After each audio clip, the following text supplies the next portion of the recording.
እንካፈለዋለን። ያ ነው ጥቅማችን። ግን ለማንም እንዳትናገር ያለኝ ማለት ነው። በጣም ደነገጥኩኝ። ወላሂ ላዚም እንደዚህ ይሆኛል ብለሽ ማለት ወላሂ አላህ ሻሂድ ነው። ይሄው ለሄቨን ራሱ ደውዬ ወዲያው ነግሬያታለሁ። ከዛ በኋላ ደንግጬ እንዴ አሰላሙ አለይኩም ወራህመቱላሂ ወበረካቱ። እንደምን አላችሁልኝ ውድ ፋም ዩቲዩብ ተከታዮች። እንግዲህ ይህ ነገር ለአንዴና ለመጨረሻ ጊዜ እንዳበቃለት ሁሉንም በማስረጃ ነው። እንግዲህ ይሄንን ሐላል ሆ ማገናኝ የትዳር አገናኝ ኤጀንሲን እንግዲህ በተለይ ሞቤ ሚዲያ ጀዛኩሙላሁ ኸይር ለእህቶቻችን እንዲጠነቀቁ ብዙ መረጃ በመውጣት እንግዲህ እንዲጋለጥ አድርጓል። አሁንም ሰውየው ግን ቅጥፈቱን አለቀቀም። ዛሬም ላይቭ ላይ ገብቶ እናጋባለን እያለ ነበርና እንግዲህ ብርም አንድ ሰው ሲያገባ 100,000 ብር መስጠት እንዳለበት እየተነገረ ነውና እነሱ ግን በነፃ ነው የምንድረው እያሉ ነው። ይሄው ከነ ማስረጃው እህቶቻችን እየተናገሩ ነው። ቪዲዮውን እስከመጨረሻው ስሙት። ደግሞ እኛ እንካፈለዋለን። ያ ነው ጥቅማችን። ግን ለማንም እንዳትናገር ያለኝ ማለት ነው።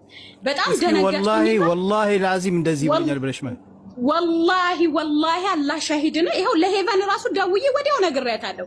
ከዛ በኋላ ደንግጬ እንዴ ለእርዳታ ተብሎ የሚላክ ገንዘብ የሰው ሀቅ እኮ ነው፣ የሰው ላብ ነው። ነገ እኮ ሟች ነን ብዬ በጣም ደነገጥኩና ሄቨን ጋር ደወልኩላት። ሄቨን አልኳት 100,000 ብሩን እንዳሰጪ ለማወጣጣት ብዬ እንደዚህ ብዬ ጠይቄው እንደዚህ ብሎኛል እንዳሰጪ እኔ ሄዳለሁ ኢትዮጵያ አሁን ሄዳለሁ ከ20 ቀን በኋላ ሄዳለሁ ያለውን ነገር አረጋግጬ ከዛ በኋላ ልክ ከሆነ እንሰጣለን፣ ልክ ካልሆነ ግን አንሰጥም። እኔ አላማረኝም ስላት ሄቨንም አዎ እንደዛ ይሻለናል፣ እንደዛ ከሆነማ የሰው ሀቅ ይኖር፣ የሰው ሀቅ ነው የሚሆንብን፣ እንደዛ አልፈልግም እኔም ለእርዳታ ካልሆነ ብላ እሷ ማቆመች። አልሰጠችም 100,000 ብሩ ማለት ነው። ከዛ የሆነ ጊዜ ደግሞ ደወለልኝና እሺ በቃ አለኝ 100,000 ብሩን አትስጪ በእናትሽ አሁን አስፈልጎኝ ነው 60,000 ብር አስገቢልኝ አለኝ። ለማን ነው? ለኔ ብቻ አይደለም 60,000 ብር አስገቢ ያለው ለሄቨንም ብሏል፣ ለኔም ብሏል። አንደኛው እዚህ ጋር ይወላችሁ ሙቤ በቪዲዮ ትውጣና ትናገር የምትሉ እኔ በቪዲዮ እኔ እዚህ ጋር ልድራት አይደለም ያመጣሁት። ገባችሁ? በራሱ ድምጽ 100,000 ብር ገንዘብ ይሄን ያላስገቡ ይሄን ለዚህ ለሰርግ ለአዳራሽ ይሄን ያስፈልጋል እያሉ 100,000 ብር በአሁን ሰዓት ላይ አስበሽዋል? ሳራ ምን ያህል እንደሆነ ስንጠይቀው ትላንትና እኔ በበኩሌ ጠይቄዋለሁ። ይሄን ነገር ተጠይቋል። ትላንትና ሲጠየቅ ምንም አይነት ገንዘብ አላስከፍልም፣ ምንም አይነት ጥቅም አልጠቀምም ብሎ ለኔ ለራሴ ትላንትና በኦንላይን ነው የመመከሽ ጉዳይ ነበር፣ አስቸኳይ ነበረ። እሺ መርሃባ። አሁን የሆነ አዳራሽ ተከራይተን የፕሮግራሙ ሀያትም ደሞዝ ልክ ያለው አለች። ሌላም ሰው ደግሞ እስከ 6 ቀን በኋላ ነው ደሞዝ የሚደርሰው አለ። የአዳራሽ ለጊዜው ብር ካለሽ እንድትተኩሽልን ብለን ነበር። 30,000 ብር ካለሽ እንድትተኩሽልን መሳሪያ ነው እንደሚተኩስ ኢና ሊላሂ ወኢና ራጂዑን ለሐውላ ወላ ቢላሂ ሊልዓዚም አረበና እንዴት ሊክልን ስሙ ብር ካለሽ ማለት ነው ከ6 ቀን በኋላ ይደርስልሻል አንቺ።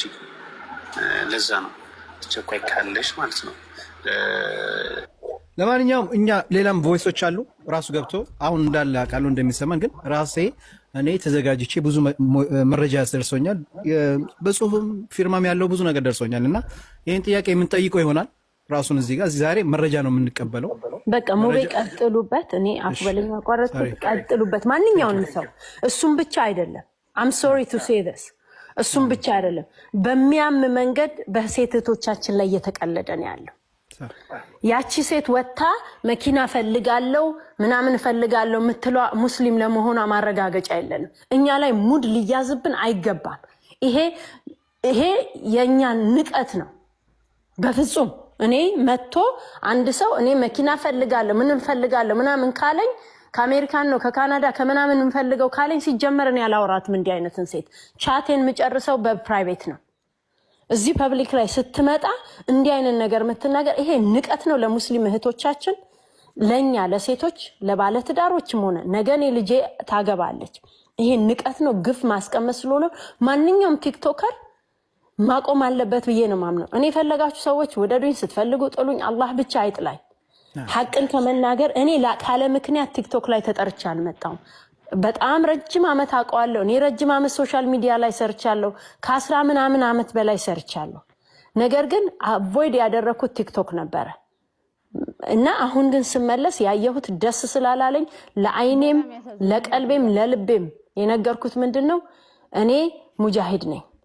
ሙጃሂድነቴ ምንድነው? ለማምንበት ነገር ላይ መታገል ብቻ ነው። ከመንግስትም ጋር ተታግለናልኛ አይደለም ከቲክቶከሮች ጋር። ማናት ሳራ አብዱ ልትሉ ትችላላችሁ። እኔ ማንም አይደለም፣ ግን ከመናገር ወደ ኋላ አልልም። ኢተቂላ አላህን እንፍራ። በዚህ በቲክቶክ የምታጋቡት ነገር የለም። ማጋባት ካለባችሁም ደግሞ በዑለማዎች የተደገፈ በአሊሞች የተደገፈ በጣም ብዙ አስተማሪዎች አሉን። ኢንሻአላህ ረብል ዓለሚን በዛ መንገድ መሄድ ይቻላል። አላህን እንፍራ። ኢተቂላ ነው የምለው።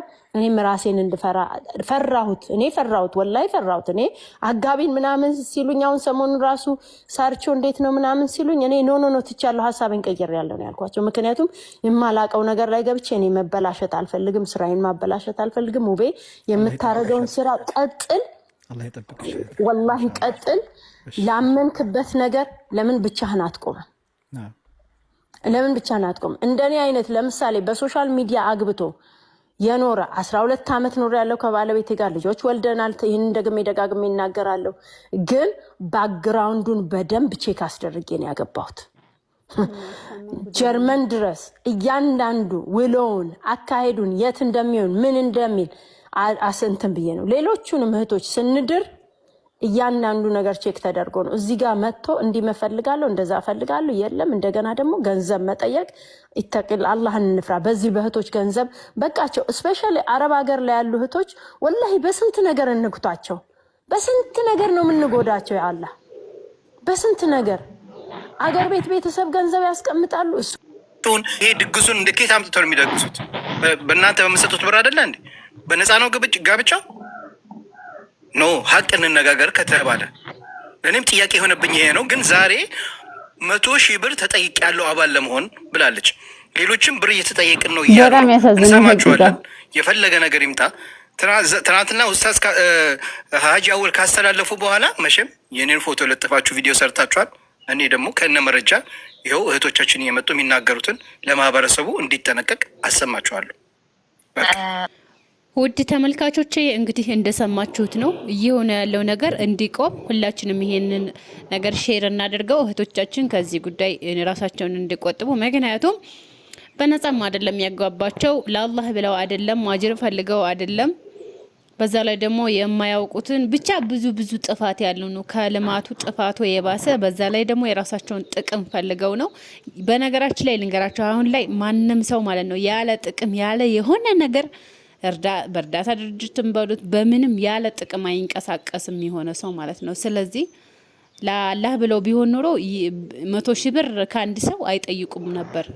ራሳችንን በነጻ ራሳችን ችለን ነው የምናጋባቸው ለአላህ ብለን ነው እያሉ ነበር። ግን ውሸት ነው። በውስጥ እህቶቻችን 100,000 ብር ከዛም በላይ የተጠየቁ አባል እየሆኑ አባል ትሆናላችሁ እየተባሉ ብዙ ነገር አለና ከዚህ ጉዳይ የራሳችሁን እህቶቻችን ብራችሁን ከመበላት እንድትቆጠቡ በሶሻል ሚዲያ ባል መፈለግም እንድታቆሙ ነው ይህ መረጃ ለእናንተ።